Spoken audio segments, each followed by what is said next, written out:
পুষ্পা 2 থেকে কল্কি 2898 এডি 2024 বক্স অফিসের সেরা 5 ভারতীয় ছবি। 2024 সালে প্রচুর হিন্দি দক্ষিণী ছবি মুক্তি পেয়েছে, তার মধ্যে বেশ কিছু বক্স অফিসে সুপার হিট আর বেশ কিছু হিট বলে দাবি প্রযোজকদের। কিন্তু কোন ছবিগুলো দেখে মনে হলো আহা এমন ছবি হলে তবেই না ওটিটিতে নয় বড় পর্দাতে এই ছবি দেখার জন্য প্রেক্ষাগৃহে বাইরে লাইন দিয়ে দাঁড়াবো। বছর জুড়ে মুক্তিপ্রাপ্ত হিন্দি ছবির সংখ্যা নেহাতই কম নয়, তবে কিছু ছবি বক্স অফিসের সঙ্গে মনেও জায়গা করে নিয়েছে। প্রথমে যে ছবির নাম নেব তে হলো কল্কি 2898 এডি। বছরের মধ্যভাগে শোনা গিয়েছিল এই শুধুই কল্কির জয় জয়কার। তার যেই মাত্র 11 দিনে 200 কোটি ছাপিয়ে গিয়েছিল বক্স অফিস কালেকশন। প্রধান ভূমিকা দেখা গিয়েছিল অমিতাভ বচ্চন, প্রভাস, কমল হাসান, দীপিকা পাডুকোন, শাশ্বত চট্টোপাধ্যায়ের মতো তাবৎ তারকা অভিনেতাদের দুরন্ত ভিএফএক্স এর সঙ্গে জমাটি গল্পের মিশেলে কামিয়ে নিয়েছিল 1100 কোটি টাকা। এরপরে যে সিনেমার নাম হলো সেটি হচ্ছে স্ত্রী 2। স্বাধীনতা দিবসের দিন বড় পর্দায় মুক্তি পেয়েছিল রাজকুমার রাও এবং শ্রদ্ধা কাপুর অভিনীত ছবি স্ত্রী 2। মুক্তি পাওয়ার দুদিনের মধ্যেই বক্স অফিসে দারুণ জাঁকিয়ে বসছিল এই ভুতুড়ে ছবি স্ত্রী 2। দুদিনেই টপকে গিয়েছিল 100 কোটির গণ্ডি। বক্স অফিসের আয়ের নিরিখে ছাপিয়ে গিয়েছে শাহরুখ খানের জওয়ানকেও।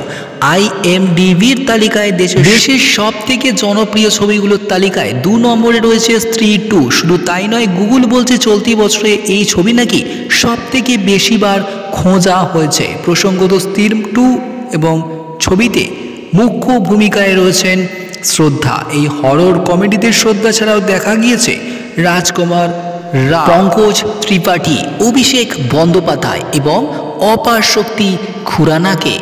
এরপরে যে সিনেমাটার নাম নেব সেটি হচ্ছে ভুল ভুলাইয়া 3। দীপাবলির আবহে বড় পর্দায় মুক্তি পেয়েছিল ভুল ভুলাইয়া 3। ভুল ভুলাইয়া 3 দেখার জন্য প্রেক্ষাগৃহে ভিড় জমাচ্ছিল দর্শক, এবং সে ভিড় যে স্রেফ একা দিনে নয় তার প্রমাণ বিশ্বব্যাপী 400 কোটি টাকারও বেশি ব্যবসা করেছে এই ছবি। গত মাসে সমাজ মাধ্যমে একটি পোস্টের মাধ্যমে একথা জানিয়েছিলেন কার্তিক স্বয়ং।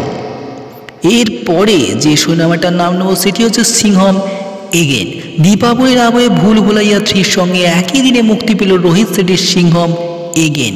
বলিউডের কপ ইউনিভার্সের বহু প্রতীক্ষিত এই ছবি নিয়ে দর্শকের আগ্রহের পারদ ছিল তুঙ্গে। বক্স অফিসে 300 কোটি টাকার গণ্ডি ছুঁয়েছে এই ছবি। সিংহম এগেন তারকা খচিত অজয় দেবগন, রণবীর সিং, অক্ষয় কুমার, করিনা কাপুর খান, দীপিকা পাড়ুকোন, অর্জুন কাপুর নিজেদের সেরাটা দিয়েছেন। অর্জুন এখানে খলনায়ক, তার অভিনয় বিশেষভাবে প্রশংসিত। টপ 5-এ যা আছে পুষ্পা 2। শুক্রবার 5ই ডিসেম্বর থেকে মুক্তি পেয়েছে বছরের অন্যতম চর্চিত ছবি পুষ্পা দ্য রোল। মুক্তির প্রথম দিন থেকেই একের পর এক রেকর্ড ভেঙে চলেছে এই ছবি। মুক্তি পাওয়ার পর প্রথম সপ্তাহতেই পুষ্পা 1-এর আজীবন সংগ্রহকে পেরিয়ে গিয়েছে সিকুয়েল ছবিটি। এরই সঙ্গে দ্রুততম ভারতীয় ছবি হিসেবে ঠাঁই পেয়েছে 5 কোটির ক্লাবে। বিশ্বব্যাপী এই ছবির নেট কালেকশনের পরিমাণ 1700 কোটি টাকা। চেনা চোখে গল্প এগেলেও ছবির শেষে বাজি মেরেছেন পরিচালক। দেখছেন নিউজ বাংলা। অবশ্যই চ্যানেল সাবস্ক্রাইব করে সঙ্গে থাকুন, দেখতে থাকুন আরও ভালো নতুন আপডেট।